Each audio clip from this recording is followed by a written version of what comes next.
Hello et bienvenue dans une nouvelle vidéo. Aujourd'hui, on va tester ensemble des pinceaux.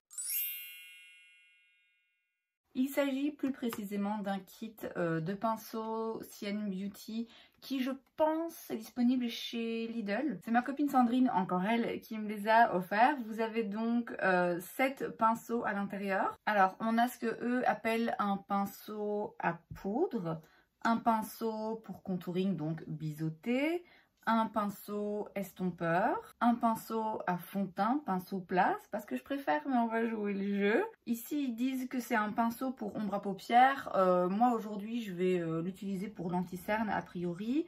Là on a un pinceau à sourcils et là une brosse à cils et à sourcils. Donc je l'ai dit, il y en a un qui est a priori dessiné pour les paupières mais je ne vais pas l'utiliser pour ça puisque le but du jeu pour la vidéo d'aujourd'hui ça va être d'utiliser uniquement ces pinceaux pour faire mon teint. Donc je dégage un petit peu mes cheveux. En plus, la façon dont ils étaient mis, je me rends compte, ça donnait l'impression que j'étais topless, mais pas du tout. Alors le primer, ça je vais l'appliquer avec les doigts. J'utilise la Vitamin Enriched Face Base de chez Bobbi Brown.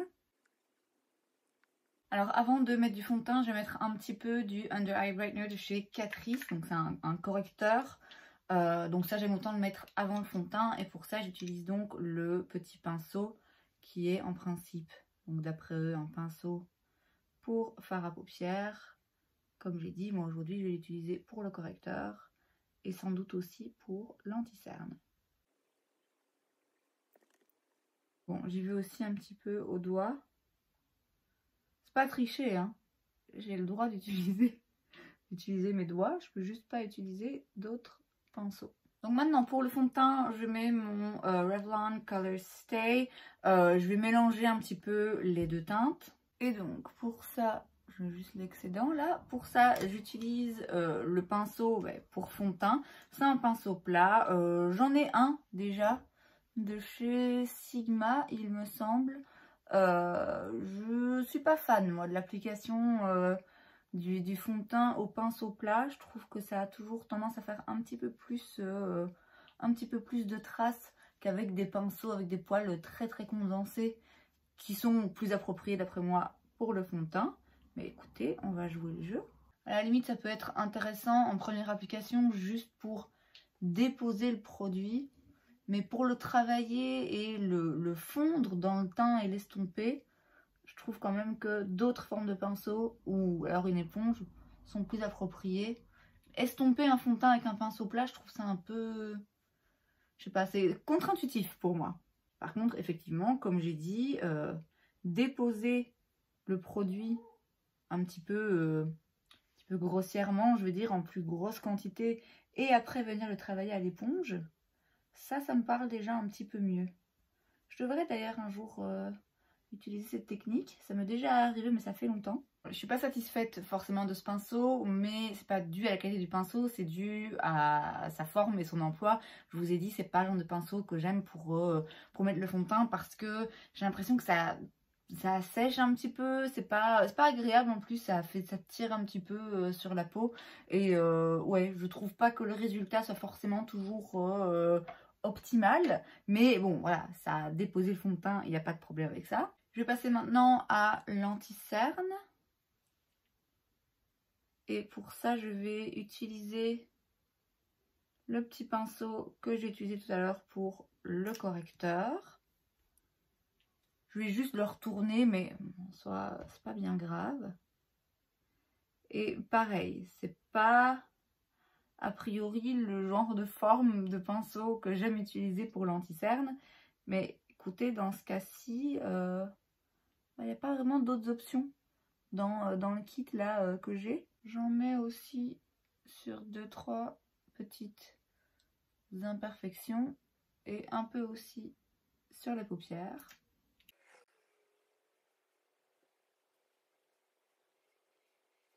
Alors, il me reste 3 pinceaux. Celui-ci, je vais le garder pour la poudre. Après, il y a aussi la poudre en dessous des yeux. Là, ça va être un petit peu compliqué. Je vais utiliser des produits crème, en fait. Donc là, je réfléchis à ce que je pourrais faire. Je vais utiliser ce pinceau pour mon bronzer crème de chez Makeup Revolution. Alors c'est pas des poils très condensés, hein, mais je pense que ça suffira quand même.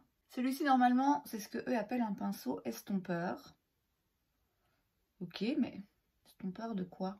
C'est vraiment pas, ouais, c'est pas forcément ni la forme ni la densité idéale pour un produit crème, mais très franchement, je ne sais pas pourquoi d'autres je pourrais l'utiliser là aujourd'hui. Et je vous ai dit, je voudrais bien utiliser tous les pinceaux de ce kit, mais n'utiliser que les pinceaux de ce kit, donc on fait ce qu'on peut. L'odeur de ce bronzer, c'est... Je vous jure, je le sens. Oh, ça me... Ouais, c'est pas très agréable, je trouve. Le problème quand on a un pinceau comme ça qui est pas assez dense, c'est que je fais un petit peu plus bouger tout ce qui est en dessous. Bah écoutez, ça a fonctionné, ça a fait le taf. Le pinceau biseauté, je vais l'utiliser du coup pour le blush et je prends un risque. Mais écoutez, vivons dangereusement. Je vais utiliser le blush de chez Moira, c'est le Love Heat Cream Blush dans la teinte 06 I Miss You. J'en prends pas trop, hein, parce que je sais qu'ils sont intenses. L'avantage, comme j'ai dit, hein, comme les pinceaux sont pas trop condensés, il n'y en a pas beaucoup, bah du coup ça aide aussi à temporiser un petit peu le blush qui est très intense. Mais vous voyez, j'en ai parlé récemment dans une vidéo, dans mes revues rapides, je pense. C'était pas cette teinte, mais c'était ces blushs. Ils s'estompent bien. Mais du coup, j'ai l'impression qu'ils disparaissent un peu vite aussi. Alors, pour l'highlighter, j'utilise le Jewel Fit Highlighter de chez Jenny House Cosmetics que j'ai trouvé sur Yes Style. Et bah, j'ai pas de pinceau highlighter. Et ça tombe bien parce que de toute façon, je vais l'appliquer au doigt, enfin l'appliquer avec l'embout mousse là, et l'estomper et travailler dans le teint délicatement au doigt. Et je reprends juste mon pinceau où il reste un petit peu de blush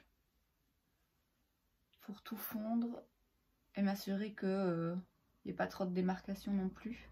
Alors je tapote légèrement pour être sûre de ne pas aller fixer des plis. Je vais utiliser cette poudre de chez Pat McGrath. Elle n'est pas nécessaire pour vraiment fixer l'anti-cerne et qui ne bouge plus. Mais écoutez, là il est passé 5 heures d'après-midi.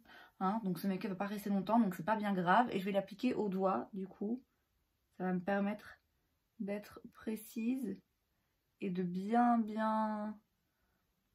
appuyer. Je sais pas comment le dire autrement, bien faire pénétrer la matière, m'assurer que tout est bien lissé.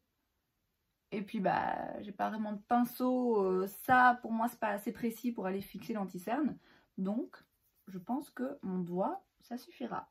Pour le reste de mon teint, je vais quand même poudrer histoire d'utiliser le pinceau et oui de quand même poudrer. Je prends ma poudre Charlotte Tilbury et donc le pinceau qui est censé être un pinceau poudre. Je tape un peu l'excédent et je tapote légèrement en me concentrant surtout sur la zone T. Ensuite, je prends le goupillon pour venir nettoyer, même si j'ai quasiment pas de poudre, donc en principe ils sont assez propres, et coiffer mes sourcils.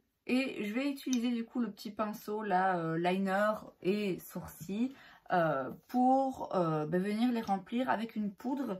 Je vais prendre la palette Peony parce que c'est celle que je vais utiliser aujourd'hui, que je vais d'ailleurs filmer une vidéo avec juste après. Il y a un fard brun, sûrement un petit peu trop foncé, mais de toute façon, à mon avis, ils sont pas forcément trop pigmentés, donc ça va assez bien se fondre. Et je vais donc utiliser une poudre pour combler mes sourcils avec ce petit pinceau. Ouais, la couleur finalement ça va. Par contre le pinceau, alors il n'est pas forcément très fin, mais surtout, de nouveau en fait, c'est ce que je remarque avec tous les autres pinceaux, mais je ferai un point à la fin. Il n'y a pas beaucoup de poils en fait, tout simplement. Et donc c'est vrai que je sens qu'il est très flexible. Mais du coup, un rien trop flexible à mon goût pour faire quelque chose de précis. Je vais mettre un peu de gel à sourcils. Je vais aller faire une autre vidéo donc avec cette palette qui normalement sortira demain ou en tout cas bientôt. Et puis je reviens une fois que mon make-up sera terminé pour vous dire un petit peu ce que j'en pense. Donc le make-up est terminé, on refait un petit point sur ces pinceaux qui sont d'après moi tout à fait corrects. Il manque un rien de poil quand même. Alors en soi ça peut être très utile hein, pour certains pinceaux, pour certaines utilisations, d'avoir des poils assez évasés qui permettent de bien estomper, d'y aller tout en douceur. Mais là je sens que ça me manque un rien de poil quand même, mais ils sont vraiment très bien. Vous voyez pas la différence hein, que j'ai fait mon make-up avec ces pinceaux ou d'autres. Le kit d'après moi n'est pas à 100% complet pour du teint, mais bon c'est pas aussi parce que moi j'ai 10 étapes pour le teint, vous voyez. Après c'est quand même déjà une bonne base. Je crois savoir que ça coûte pas cher, auquel cas bah voilà, c'est quand même toujours intéressant d'avoir un petit kit de pinceaux. Quand bien même il y en a un ou deux que vous n'utilisez pas, voilà, vous perdez quand même pas grand chose. Alors évidemment ça ne remplacera jamais les pinceaux Sigma à mes yeux, mais pour le coup c'est une réussite et un challenge relevé. Et c'est donc tout pour cette vidéo, j'espère que ça vous a plu. Si c'est le cas, n'hésitez pas à laisser un like. Vous pouvez aussi vous abonner à ma chaîne parce que c'est gratuit, donc pourquoi pas. Et moi, je vous vois la prochaine fois. Bye.